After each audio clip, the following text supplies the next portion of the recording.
Hello and welcome to Roundtable. War with Ukraine.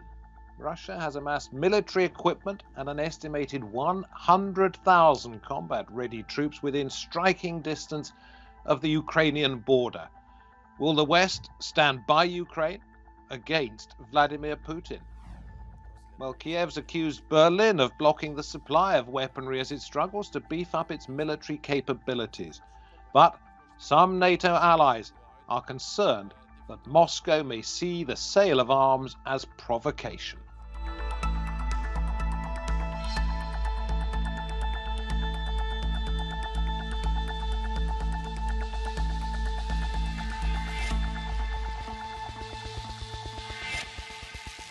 Very good to have your company. I'm David Foster. The Russian president, Vladimir Putin, has repeatedly denied there are plans to invade Ukraine.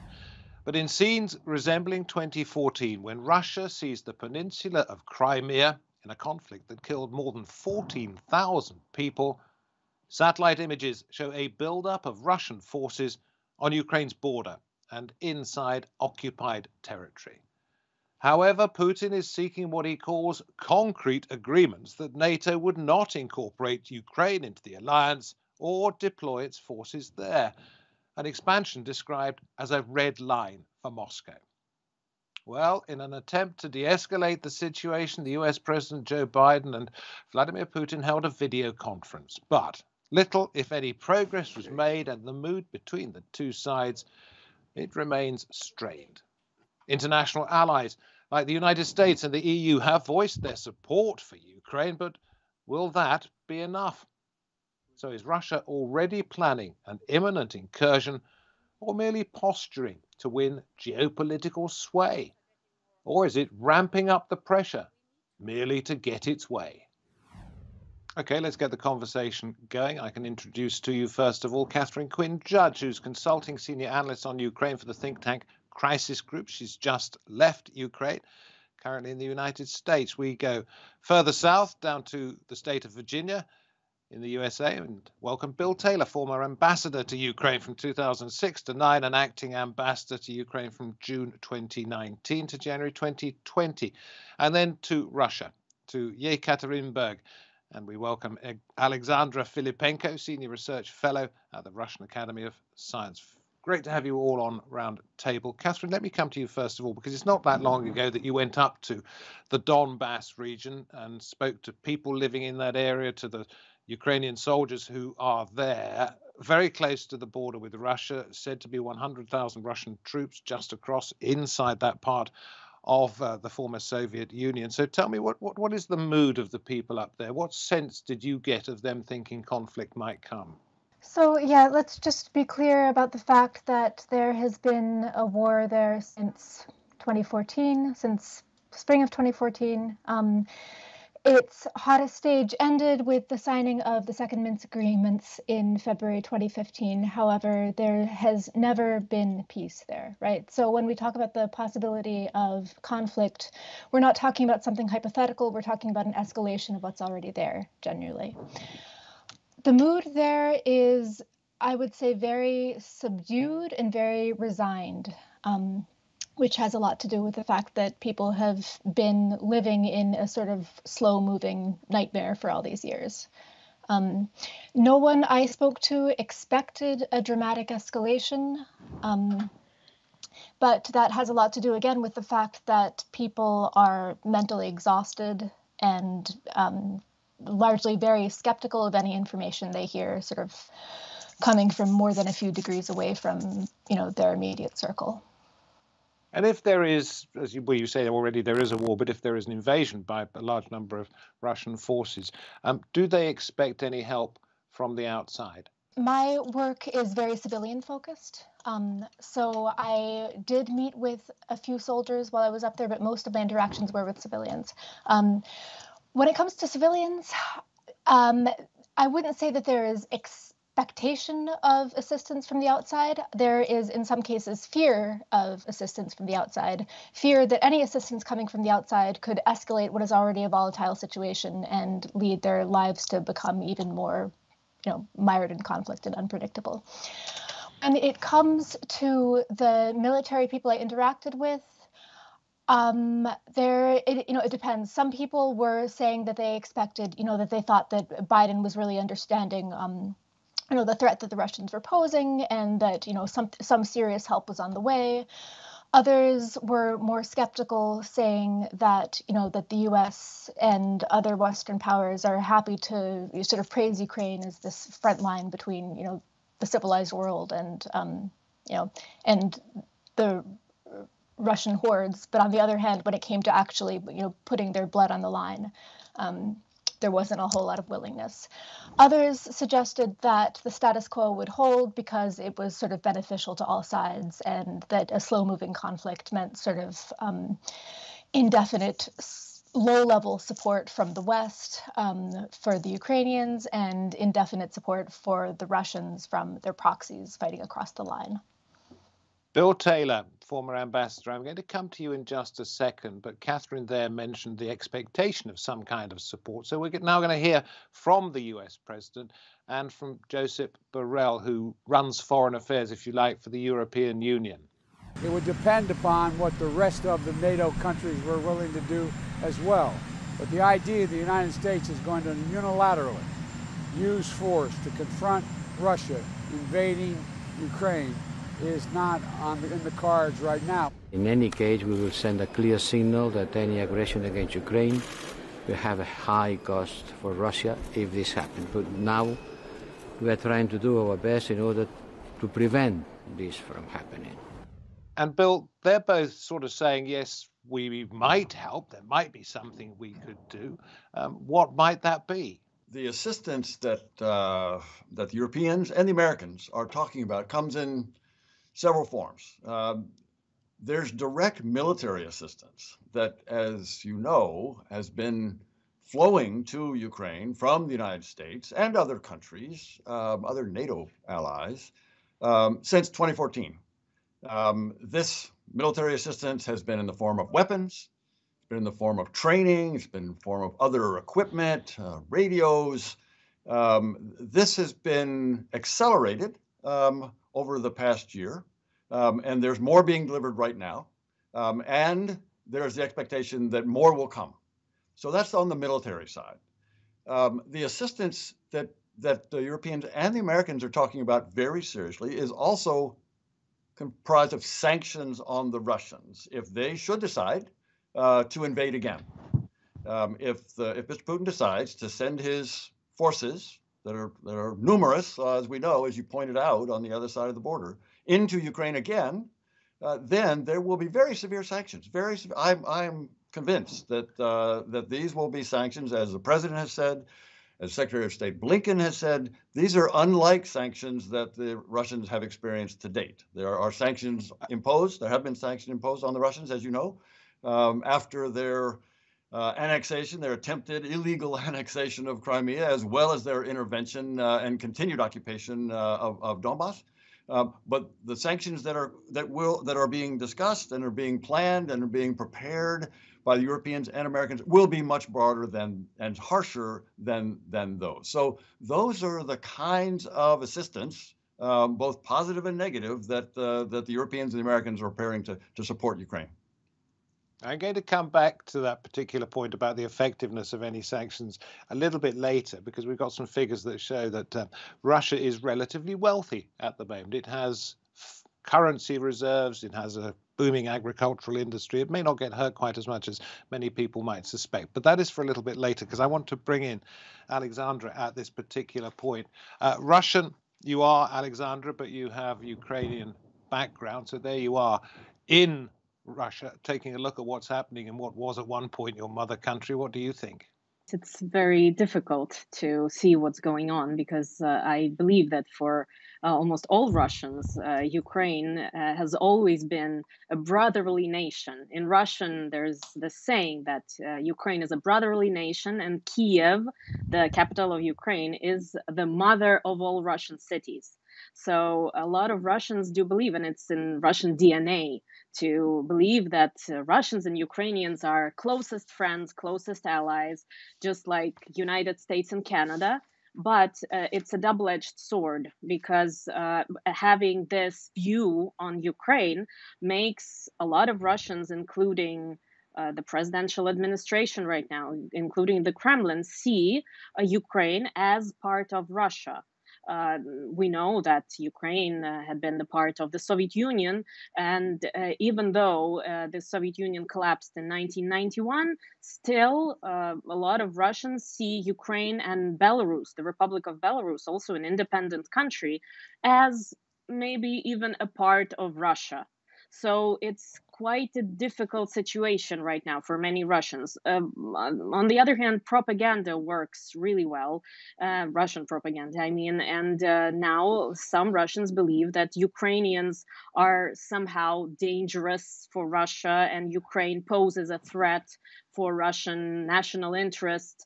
And so, but not just that very particular difficult. point, not just that Ukraine is a danger, but that NATO, which President Putin has suggested is encroaching upon Russian territory, is a danger as well. Whereas, in fact, NATO is not actually that particularly close to Russia, and many people would say it doesn't offer a threat to Russia. Are the Russian people swallowing this idea that NATO is an enemy? Unfortunately, I would rather say yes, speaking for general Russian public, because we know that all political analysts and everyone actually knows that, for example, Baltic states are NATO member states, and right now warheads or any kind of missiles can be put in those Baltic states, although they're not there. And so Ukraine becoming a part of NATO is actually not such a big threat for Russia. Definitely, it's not a threat. But most Russians believe that, let's say, propaganda, that NATO is a threat and Ukraine mustn't be a part of it.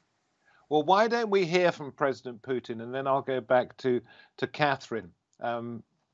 This is what he had to say about NATO.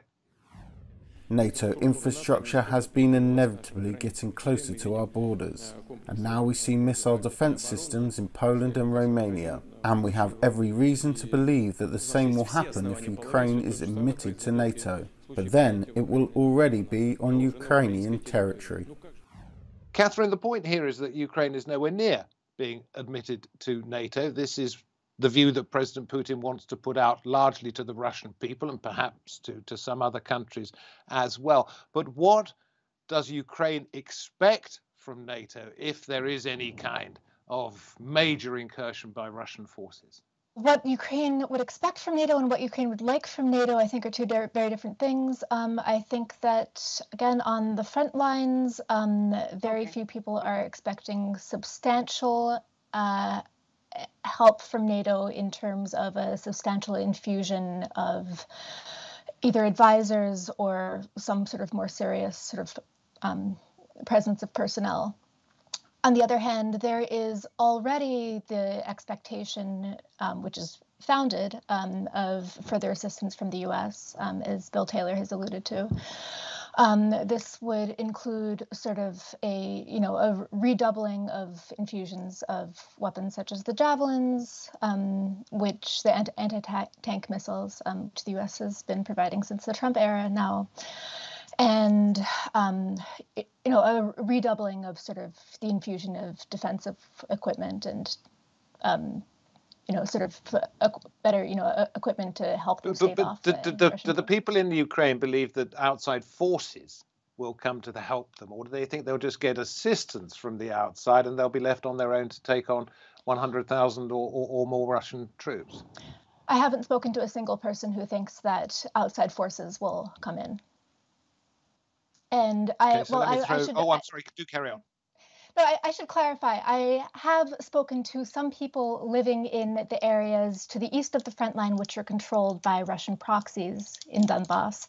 A handful of older people I've spoken to there do fear an infusion of foreign forces because they feel that would destabilize the situation. And their views are largely shaped by sort of, consumption of Russian news, of the sort of things that my colleague was referring to here. Yeah, so Bill, there we have the situation as espoused by Katharine, that yes, there's some assistance being given to the Ukraine in terms of military help, but that there will be no foreign forces coming to fight. If 100,000 Russians come over the border, they could probably take the area quite easily. There would undoubtedly be bloodshed. So what is it going to take to stop this other than sanctions? Well, you're right. It will be very bloody if the Russians decide to invade Ukraine again. The Ukrainian military is much stronger now, by all accounts, than it was in 2014. They have been fighting the Russians for 8 years. They have, as I said, and as other people on this call have said, they have more weapons, better equipment, better training, better morale, better leadership. This is a formidable, have they got a better chance? Force. Let me just tell you that. Let me ask you this: have they got a better chance of winning if there's an outbreak? They don't have a better chance of winning. That's certainly true. However, I think this is really important. The Russians will pay a very serious price for an invasion. There will be many dead Russian soldiers, which you might ask our colleagues on this call about the reaction of the Russian people to dead Russian soldiers coming back from Donbass. I think you heard that many Russians, maybe most Russians, think of Ukraine as kind of brotherly, fraternal. Indeed. Kievan Rus goes all the way back to Kiev. It doesn't go back to Moscow. So this let's ask Alexandra that. Let's throw that question to you. You heard what Bill had to say. What would be the reaction if the body bags started arriving back in Moscow? Oh, that would be tragic, because that would remind, of course, of the war in Afghanistan that led to the collapse of the Soviet Union, largely was the reason for the collapse of the Soviet Union. And as Mr. Ambassador absolutely correctly put, it is a fraternal nation, a brotherly nation. And that is why Russia doesn't see itself as a part of the conflict. And that is why I personally think that Russia would not invade Ukraine, because it pretends to be, well, it says it's not part of the conflict. It says that there are Russian proxies working there.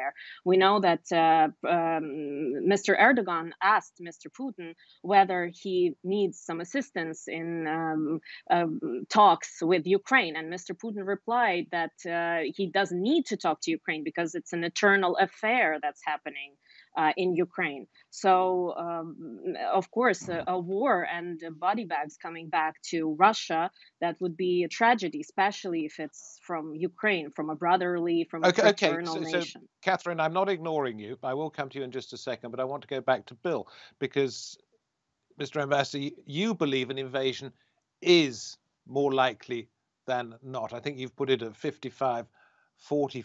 Why, if it would go down so badly back home in Russia, if dead Russians started arriving back there, why would President Putin, knowing that, as you suggest, he's likely to be hit heavily by Western sanctions, knowing that the outcry from the West would be so terrible, knowing that the people of Russia might not want to see what they would be seeing if the coffins started being flown in, why would he really want to do this? It's a great question. Let me clarify. I have said publicly that I thought it was 55% against an invasion, 45% chance of an invasion. 45% chance of a major war in Europe, that's very serious. And it does demand an answer to your question about why would he do this, even if it's 45% chance. The cost will be very high. I think the cost benefit will be terrible. I mean, we've talked about the domestic political implications for Mr. Putin if body bags started coming back. Talk about I can't resist the Ukrainian president when he hears that the Russians think of Ukraine in fraternal terms. He says, "Oh, I know, Cain and Abel, that kind of fraternity." But your question about why would the president do this? I think others on this call will have a better sense of this. But Mr. Putin seems to be obsessed with Ukraine. He sees the dissolution of the Soviet Union as the greatest geopolitical catastrophe of the last century. And he, I think, has this sense that he can gather the lands. He can be a great Russian leader that can be on the order of the greatest leaders, the czars and the other Russian leaders that he would like to join. And Ukraine is the key to that. Ukraine is the key. But couldn't this simply be a matter of hubris, that if he does go in thinking that he would be a great leader for doing so, actually the reaction back home could bring to an end, personally, probably his popularity and perhaps his presidency? I would say yes. Other people on this call will know better than I. Okay, let's go to you, Katharine, once again. I want to go back to Bill's suggestion that sanctions are going to be devastating. This is a quote from Joe Biden. If he moves, that is Putin on Ukraine, the economic consequences for his economy are going to be devastating. The rest of the world's view of Russia will change markedly. He will pay a terrible price. And we were looking at this before the program. Russian currency reserves, $622 billion, sovereign wealth, almost $200 billion, number one exporter in many agricultural goods. The Russian economy, do you think, taking those figures into account, would be severely hurt, and that might put President Putin off? I think that the economy would be significantly hurt, and that some of the sanctions that are being suggested would likely hit members of the elite who, in some cases, whose views have a greater impact on the actions of, Putin's inner circle than the views of sort of the common man, common woman. That said, and that leads to my other point, which is that the standards of living can get a lot worse for the ordinary Russian, and that's not necessarily going to have a major impact on the state's behavior. So no forces, no real troop input, merely monetary sanctions on perhaps a few Russian elite. I don't know whether that's going to be enough to stop him, but what I wonder might encourage him. Do you think the forthcoming decision in Germany on the pipeline from Russia into Germany, bypassing the Ukraine, if that is given the go-ahead and Russian gas can get to Europe, do you think that would give Putin the confidence to stage an invasion? I think it's very hard to say. I think that Ambassador Taylor has correctly alluded to the fact that Putin's calculus on Ukraine, isn't so much a calculus. It's rooted in sort of deeply emotional reflexes and sort of beliefs. And for that reason, I'm not sure that we could say that, that the go-ahead for the Nord Stream pipeline would then give Putin the confidence to invade, or on the other hand, that were Nord Stream to be, further delayed, to have if its start date was further delayed, that would then cause Putin to lash out. I think it's hard to say what the calculus would be, but I think that we can just as easily say that, a perceived slight would provoke him into further action. Okay, Alexandra, what do you think? I'm going back to Russia before I go to Bill Taylor once again as we come towards the end of the program. What do you think would prevent President Putin from doing what many people fear he might do and send those troops across the border? What's going to stop him? To be honest, I believe that all those moves of Russian troops to Ukrainian border happened. Actually, it happened only because President Putin wanted a direct conversation with President Biden, especially after the direct talks with China's leader by President Biden. So I believe that Kremlin has already got what they wanted. And to my mind, President Putin has not decided what he wants to do. So that's a little scary. But still, again, okay. I believe so to that Bill now, Russia will not move. So you think perhaps he's got what he already wanted. Does that mean, Bill Taylor, former ambassador, U.S. ambassador to Ukraine, that the danger has gone, that we might still be talking about this as a possibility in 12 months' time? Until President Putin pulls back all those troops, all those forces, all those equipment, all the weapons from the borders, all three borders of Ukraine, until he pulls them back, the danger's there. And until he pulls them back, these conversations, these discussions that President Biden is talking about having with President Putin, along with European allies and with the Ukrainians, these talks are not going to happen. You don't conduct discussions with someone who's got a gun to your head. So he's got to put the gun down. He's got to pull those forces back. And then if there is a value in having a conversation with Europeans and Ukrainians and Americans to allay Mr. Putin's concerns that, you know, the Ukrainians are going to attack him or NATO is going to attack him, let's have that conversation. That's an easy conversation to have. And it's one that's been going on for a number of years. There is a form of diplomacy that is conducted that way. And as a former ambassador, I'm sure you're well aware of the phrase gunboat diplomacy. Bill Taylor, you were absolutely right. You did say it was 45% unlikely. 45% likely that there will be no war, only 55% likely. I'm terribly sorry. You got it right. You don't think there's going to be a war properly. I looked at my figures again, even if I can't get them out properly now. Listen, thank you very much indeed for joining us on this edition of Roundtable. Thank you, wherever you happen to be watching, for being with us. I'm David Foster from me and the team. Until next time, we hope you'll be with us then. Goodbye.